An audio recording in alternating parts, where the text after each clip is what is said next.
Models of public administration. This is what we will be discussing in today's video. The first thing, let me introduce the human resource management evolved as a balance between external and internal pressure. Remember this thing. Basically, these balances are often forced government to recalibrate their requirements for personals. These models of public administration are fundamental to the contemporary government HR reforms, human relations reforms. Limitations of this model is diverse cultural and geographic geopolitical factors.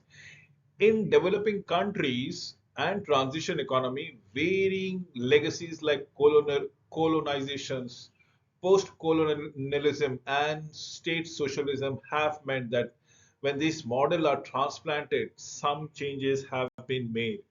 Nevertheless, these models provide a basis for human resource management reforms. Traditional public administration is associated with the emergence of civil service system, which emphasizes upon merit being recruitment and promotion, job security and fixed salary. Laws and regulations regarding these procedures are watched over and implemented by more or less independent authorities. It was introduced in the second half of the 19th century.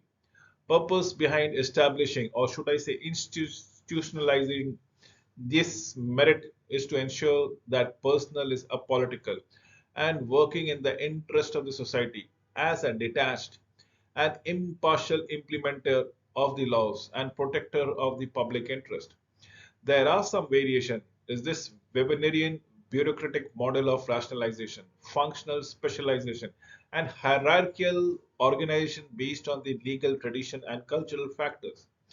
Different systems adopted different approaches to treat merit and promotion. Some rely on seniority, while others on job description, position classification, and broad banded system. This model was transplanted by colonizing power and later inherited by newly independent nations. And the civil service in some of the cases become a spoilers altogether. Public management. What are we looking for as far as public management is concerned? It emerged in the US in the late 19th century when the movement of administrative reform started per se. Traditional public administration differed from private sectors in terms of job security, criteria of efficiency, promotion, placement, performances. Other differences include remuneration criteria, mobility of staff, and different working conditions. Practices developed in the private sector were principal source of public management model. This model is basically labeled as managerialism. Private sector is subject to continuous changes as compared to the public sector. Public management disregards rigid rules, formal procedures, uniform system, and emphasizes on efficiency and results. It emphasizes upon hands-on approaches and initiativeness. The aim of HRM is driven by business objective. Remember, that is more important. And the requirement of the bottom line of organizational profit. I'm talking about revenues and performances. Public management changed the role of the personal functions in private sector administration from personal administration to human resource management. It emphasizes upon using business technique like MBO, management by objective, and strategic planning according to the evolving circumstances. Public management model opposes one size fits all. That's approach. One size fits all approach, and that is in fact a paradox as management itself is sought to get imposed globally. New public management. It is developed of public management. It has gained worldwide attention from international institutions like OECD. It has been adopted by diverse economic and political cultures. It should be distinguished from new public policy. Some government adopted it as an ideology, while others as a response to globalization. It was imposed upon by the developing nation. It also adopts business model and techniques like total quality management and staff empowerment.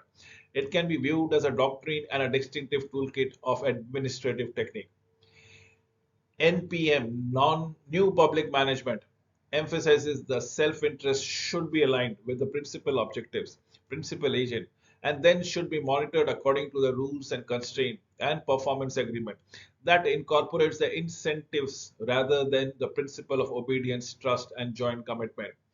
Characteristics of new public management are competition, marketization, autonomization, disaggregation, deregulation, all of this embody and bureaucratic philosophy. New public management is a creature of Anglo-Saxon culture. However, it is not welcomed by every human European countries. New public management advocated the normalizations of the status of the public official by declaring market conditions as primary drivers, workplace strikes, and the limited role of civil services. NPM heavily focuses on the performances of output through the principle of contracting and pay for performances. Wholesale adoption of private sector practices has been found to impair the esprit de corps. Customization is the most attractive element of new public management. Remember, NPM is not always the answer. The new public service, following are the 7 principles of NPS, new public service, its main focus is that of treat customers as a stakeholder and not as a customer at all. It's a party together. It's a one-man party, not two-man party, not three-man party. Everybody is a stakeholder. Everybody belongs to the same party. Serves rather than steers. The public interest is the aim, not the byproduct. Think strategically, act democratically, serve citizens, never the customers. Accountability is not simple. Value people, not just productivity. Value citizenship and public service above entrepreneurship. Responsive governance. It focuses on creating public value by managing multiple stakeholders and conflicting values in an overtly political and public interest context. It emphasizes upon government that is open, that is responsive to the civil society, more accountable and better regulated by external watchdogs and the law. It includes the dimension of voice, civil society partnership through NGOs and a community participation. And most important, treating citizens as a stakeholders rather than as a customers. It echoes the notions of creating public values. 360-degree accountability, openness, transparency, a political and socially responsive civil servants are the hallmark of this model. ICTs and the responsive governance are tarred with the same brush. The full utilization of ICTs require new combination of expertise, accountability, and responsiveness. This model overlaps with each other, which gives difficulties in measuring them. Among the OECD countries, all have engaged in the blend of this model. Anglo-Saxon countries tends to be more enthusiastic about new public management, and the middle ground was taken by the Nordic countries. Developed countries that adopted NPM rediscovered the virtues of traditional public administration, whereas many countries in East Asia, which embarked upon traditional public administration, are cautious about new public management. And finally, few high-performing bureaucracies are attracted to some business management technique like TQM, total quality management, but less attracted to marketization. The seed of responsive governance can be found in the United States. Many poor countries, like in Africa, have yet to institutionalize traditional public administration. Economic and political strain have doubly jeopardized the underdeveloped countries. Example include Somalia or any other African countries per se. Some Latin American countries have experimented with new public management and the governance model without first institutionalizing the traditional public administration. Whereas there is an attraction for grassroots and bottom-up democracy in many developing countries. Vietnam is a case in point. The resilience of traditional civil service. NPM values public sector like any other businesses. NPM philosophy. NPM, remember, is new public management. Philosophy works on the expense of professionalism and prestige of a public sector. Central agencies are increasingly refocusing on integrative function. Absence of corporate capacity has proven a problem in some countries adopting NPM.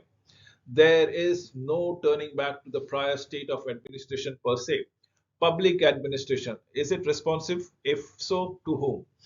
The kind of professional public administration and leadership that is needed emphasizes the value of integrity, accountability, self-discipline as per the public service values. And the greater emphasis on non-responsive is on responsive, with the state no longer in the single locus of power, and accountability takes on a new and perhaps more important dimension. The model of public administration places different emphasis on different types of accountability, that is, political, administrative, personal, professional, output, and deliberative. In emergence governance model, the concept of responsiveness is increasingly becoming a key measure of accountability. Responsiveness is a complex notion which raises the question of responsive to whom. Following shows the responses of the civil services to three key stakeholders: responsive to the politician, to the citizen, and to the customer. I repeat, politician, citizen, and to the customer. Towards the new synthesis, the preceding discussions has identified the component of the possible HRM synthesis as it relates to the civil service, a politically impartial, professional, and merit-based civil service.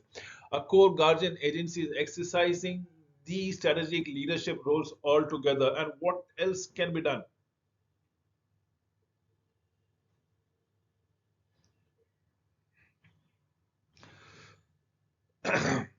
Focus on result-oriented management in the public services, tough, objective, anti-corruption rules and agencies, legislative provisions and professional ethos that facilitate in making civil service externally scrutinized, network via latest information technology to ensure communication thereby.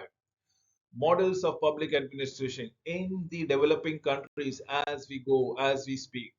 Development administration. With the emergence of developmental creed in the West, it was postulated that to attain development, countries' administrative structure should conform to the standards of industrial societies. This tradition was based on the politics administration dichotomy. It was a system that relied heavily on hierarchy, unity of command, political neutrality, merit-based recruitment and promotion, public service accountability, objectivity, and probity. These principles to be accompanied with existing indigenous cultures and traditional values. They advocate the least role of civil servant. Based on that premise, the state has to withdraw, which really affected the negatively on the governing system. These principles were good for developing society, but in developing nations, they gave birth to the cancerous spread of rent seeking, deteriorated civil society and social capital. In reaction to this, West called upon for more administrative reforms, and the challenge for developing nation was to develop sound administrative system to get international aid. Development administration, actually two problems were the reasons for this failure of this model. Ignorance of the West for the cultural and traditional factors in developing nations while imposing conditions for aid. Failure to confirm administrative reforms with governing governance culture and indigenous styles and value thereby. So what is it all about the model? The model deals with three actors: the state, the civil society, and the market. I repeat, the state, the civil society, and the market in development can play their part. According to this, state can never abdicate its responsibility. So civil society acts as a bridge from public to state. There are some deficiencies in marketizations which can only be addressed by state, and nevertheless markets can play its due role and state provide that enabling environment thereby. So development governance, it focuses on institutional building, it focuses on strong system accountability as the case might goes. And I come to an end of this video. Thank you for watching it.